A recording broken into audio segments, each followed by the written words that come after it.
நம்ம திருப்பத்தூர்ல food launch பண்ணியிருக்காங்க. வழக்கமா நம்ம பிராண்டட் ட்ரெஸஸ்லாம் வாங்கணும்னா, சென்னை, பெங்களூர், கோயம்புத்தூர்ன்னு போய் நம்ம பர்ச்சேஸ் பண்ணுவோம். ஆனா, நம்ம இனிமே அவ்வளோ தொலைவு நம்ம தேவையில்ல.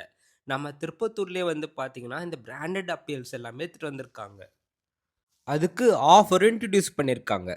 செலக்டட் அடிதாஸ் ஷூக்கு 20% டிஸ்கவுண்ட் தராங்க. அடிதாஸ்லயே cricket shoe, football shoe, walking shoe, running ஷூன்ட்டு எல்லா ஷூஸும் இருக்கு. அடிதாஸ்ல செலக்டட் ஆர்டிகல்ஸ்க்கு 20% டிஸ்கவுண்ட் தராங்க. பூமால அப்பியல்ஸ் நீங்க பை 2 வாங்கினா 50% டிஸ்கவுண்ட்டோ, பை 1 வாங்கினா 40% டிஸ்கவுண்ட்டோ தராங்க. பூமால செலக்டட் ஷூஸ்க்கு டைரக்டா 40% டிஸ்கவுண்ட் தராங்க. அது மட்டும் இல்லாம பூமால வந்து பாத்தீங்கன்னா இந்த மாதிரி பேக் கலெக்ஷன்ஸ்லாம் ஏகப்பட்டதா வச்சிட்டு இருக்காங்க. பேக் மட்டும் இல்லாம கேப்லாம் கூட இருக்கு. எப்படி பூமா அடிதாஸோ sketcher shoes and ஆர்டிகல்ஸ்க்கு selected ப்ராடக்ட்ஸ்க்கு 20% discount தராங்க. திருப்பத்தூர் உழவர் சந்தை கிட்ட தாங்க இந்த ஃபுட் லான்ச் ஓப்பன் ஆயிருக்கு. நீங்களும் உங்க ஃப்ரெண்ட்ஸ் அண்ட் ஃபேமிலியோட வந்து விசிட் பண்ணுங்க.